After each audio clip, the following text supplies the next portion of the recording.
Hello guys, what is up? My name is Dylan. Welcome back to the Popcorn Podcast. I hope you're all doing fantastic. It is good to be back, man. I've taken a little bit of a break, a couple weeks off. I was actually on holiday in Greece, but I got back 2 nights ago and I feel great. I say great, but I did get sick on holiday and you might be able to hear in my voice it's a little bit off. But don't worry, it's not COVID or anything. It's just a bit of a cold, which is ironic because I went to Greece and I got a cold. But yeah, anyways, glad to be back on the channel. And of course, it is that time of the monthly wrap-up videos. You know, in this video, of course, we are going to be talking about everything that I watched in the month of July. So without further ado, let's get into the video. So as you can see, I only managed to watch 16 new entries in the month of July 2021, which I'm pretty sure is the lowest number of any month this year since I started this series back in January. And I don't really know why. I mean, I don't remember July being a crazy month, but I feel like my mind was just elsewhere. But you know, of course, I did manage to clock some films this month, so let's talk about them. So on the 6th of July, which is pretty late for the month's first watch, I watched Phone Booth for the first time, directed by Joel Schumacher, who a lot of you might know as the director of the masterpiece that is Batman and Robin. This was alright. It had some pretty intense sequences. Colin Farrell is the main character and he's really good in it. Forest Whitaker's in it. But yeah, I thought it was pretty decent. A lot of the visuals and some of the stuff that happens in this film, it does become quite dated now watching it in 2021. But overall, yeah, it's alright. It's not too bad. I think I watched this quite late in the night, but yeah, pretty average, I think. Anyways, on the 7th, I watched Black Widow, which is, of course, the latest feature film in the MCU, the Marvel Cinematic Universe, of course. I thought it was a pretty solid entry, definitely not top tier MCU or anything like that. I think Florence Pugh is terrific in the film and I think she steals the show. She's easily one of my favorite actresses at the current time.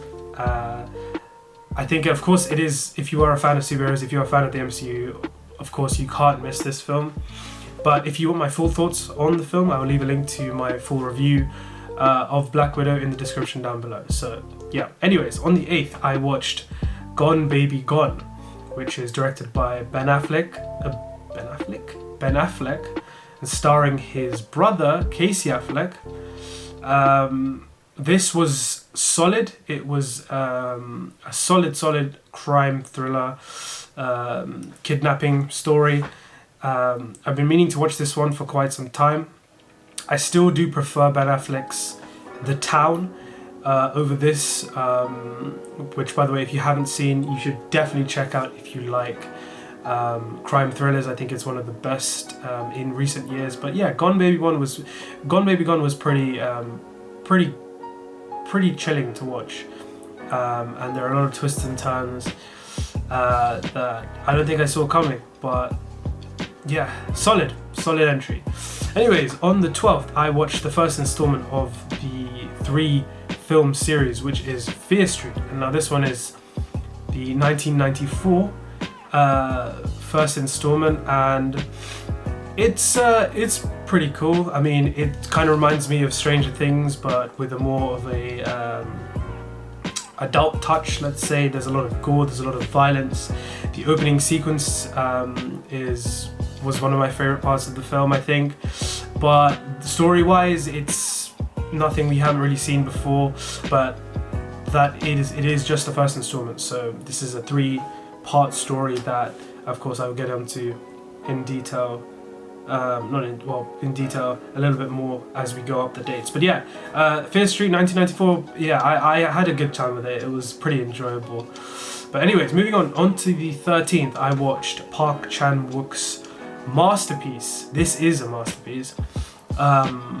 Oldboy, which of course, if you haven't heard, is one of the best Korean films, not just one of the best Korean films, but one of the best thrillers that I have ever seen. It is a stunning picture. It has a very operatic sense to it, and for sure this is one of my favorite international films. If you haven't seen Oldboy, I highly recommend watching it. It is definitely worth the watch. I think if you do happen to check it out, the first hour or so you might be a little confused as to where this is all going, but trust me, by the third act it's pretty incredible. Anyways, on the 14th I watched for the second time Black Widow. Again, nothing new here to say. Like I said, if you want to check my full thoughts out, that will be listed in the description down below. And later on that night, it was a Marvel day, wasn't it? So later on the 14th, that night I watched the finale of Loki, which is, in my opinion, the best MCU series, Disney Plus series so far. I still think I prefer Daredevil, but Loki is pretty fucking awesome. And I did a video essay on Loki, which I think is pretty cool. I put a lot of time and effort into that, so if you guys do want to go check out my full thoughts on Loki and why I think it's so great, again, I will leave a link in the description down below. Anyways, on the 15th I watched Fear Street 1978, which is the second part of the three film trilogy. This one, I think this one was probably my favorite of the three. It has Sadie Sink, who is in Stranger Things, so a familiar face there. I think she's terrific in the film. This one I think handled the gore and the violence a lot better than the first did. It has a very nostalgic tone to it, since it is set in 1978. I mean, I wasn't born in 1978 or anything, but just that time period is one that is always great for, you know, this kind of premise. I think it handles the slasher tones really well as well. And yeah, I do think this is probably my favorite of the three. But anyways, on the 19th I watched the final installment of the Fear Street trilogy, which, by the way, if you haven't seen and you are a horror fan, it is available on Netflix right now. So this is the one that ties everything together, and I think it did it in a pretty satisfying way. It wasn't anything amazing, but overall I think it was a solid ending, solid conclusion to this three-part trilogy. So if you are a horror fan and you're looking for something new to watch, I would recommend watching Fear Street. It's a lot of fun. But anyways, on the 20th I watched Bo Burnham What, which is one of his stand-up specials, which is available on Netflix. At this point I don't think I was a fan of Bo Burnham. Not to say that he's bad or anything. In fact, I was starting to really like his work at this point, because I'd seen the comedy special Inside, and that just blew me away. And of course I'd seen him in Promising Young Woman, and I'd also seen his directorial debut feature film, which was 8th Grade. So definitely one of the more interesting characters to look out for in Hollywood. So I watched this is the first stand-up special that I watched of his, and I thought it was great. I think he is a real talent when it comes to not just stage performing, but just his humor and how in tune he is with our society and our culture is really impressive, and how he translates that into comedy I think is fantastic, and I think he's for sure one of the best talents out there right now. Anyways, on the 23rd I watched M. Night Shyamalan's latest feature, which is the film Old. I wanted to like this film, but I don't know how I really feel about it. I think it's pretty, I wouldn't say it's bad, but it's not good at all. No. Okay, it's not good at all. I wouldn't say it's bad, but I wouldn't say it's good either. I think it's there are some stuff in this that is really good. the camera work at sometimes is really spot on. I think the concept of this film is very interesting and is originally what made me go and check this film out, aside from it being also an M. Night Shyamalan film, who is either, of course, as you know, a hit or miss at this point. But yeah, I think the performances weren't too great. I didn't really buy into the characters that much. Some of the direction was a bit jarring, and I feel like as the story progressed, instead of becoming more invested in this story, I was more disconnected, and just it didn't really work for me in the end. I don't think so. But anyways, on the 24th, I watched Bo Burnham Make Happy, which I think is his latest or most recent stand-up special, and I think once again he is terrific. I think at this point I could confidently say that I'm transitioning into being a fan of this guy, Bo Burnham. Once again, he is just an incredible presence to watch, to listen to, and I can't wait to see what he does next. But anyways, on the 24th in the night, I watched the French horror thriller that is Martyrs. Don't know if any of you have heard of this film, but originally I had the most disturbing or most fucked up film that I'd ever seen as the French film by Julia Ducournau, which was the film Raw. But I think after careful consideration, I would have to say Martyrs. It's probably the most fucked up film I've ever seen. Yeah, I won't say too much about it because I don't want to spoil it, but it's pretty fucking horrific.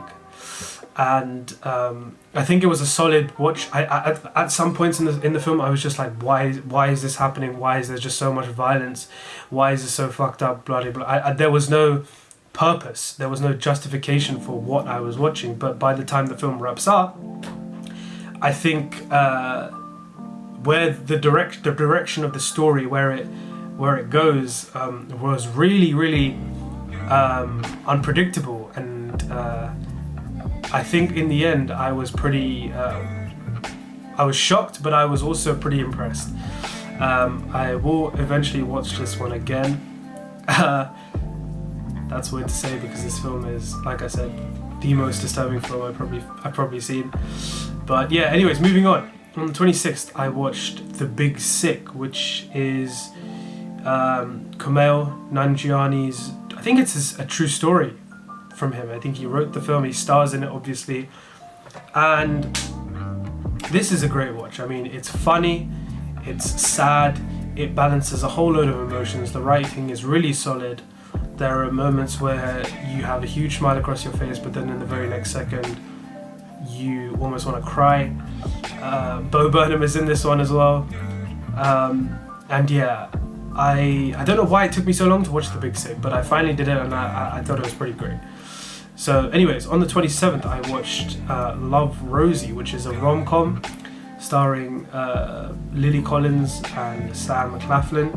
I think the two have pretty great chemistry together. I think it's quite a cute, sweet rom-com that I didn't mind watching, but this isn't anywhere near top tier for me. It did have some really heartfelt moments, but aside from that, I think it was a pretty average film in the genre. So yeah, anyways, on the 30th, the last film that I watched in the month of July was James Gunn's latest film, which is also one of the latest flick in the DCEU, which is The Suicide Squad. Now, I haven't done a review for this film yet because it was the day before I flew out to Greece. However, I did a poll on my Instagram and I asked whether or not you guys wanted to see a review or a video essay, and most of you wanted to see a video essay. So I will be working on a little video essay for this film and talking to you guys about how much and why I love this film so much in that. So I will save my thoughts for that video essay. Hopefully you guys will stick around to watch it. But all I'll say is it's one of my favorite DCEU films, definitely top 3 for me. It's one of the most enjoyable films I think I've seen in recent years. I loved the characters, I loved the performances, I loved the humor, I loved the visuals, I loved the action. It's not a perfect film, but like I said, there's a lot to love with the Suicide Squad, and I think James Gunn does a really great job of honing it in. And yeah, that was the last watch of July, of the month of July. Let me know in the comments down below which of those films you did, or you have seen, or you managed to check out as well, and of course leave your thoughts on them. I'd love to hear what you thought of them. And yeah, I'm excited to be back on the channel after a little break. I'm excited to start making videos again. So if you have any recommendations of films that I should check out, or videos you'd like to see, of course let me know in the comment section down below. Of course, if you are new to the channel, feel free or consider subscribing to the channel. We talk movies all the time here. And if you are also someone who talks movies on YouTube, let me know and I'll check your channel out as well. But for now, thank you guys so much for watching. I hope you all have an awesome week, and I'll catch you very soon in the next video.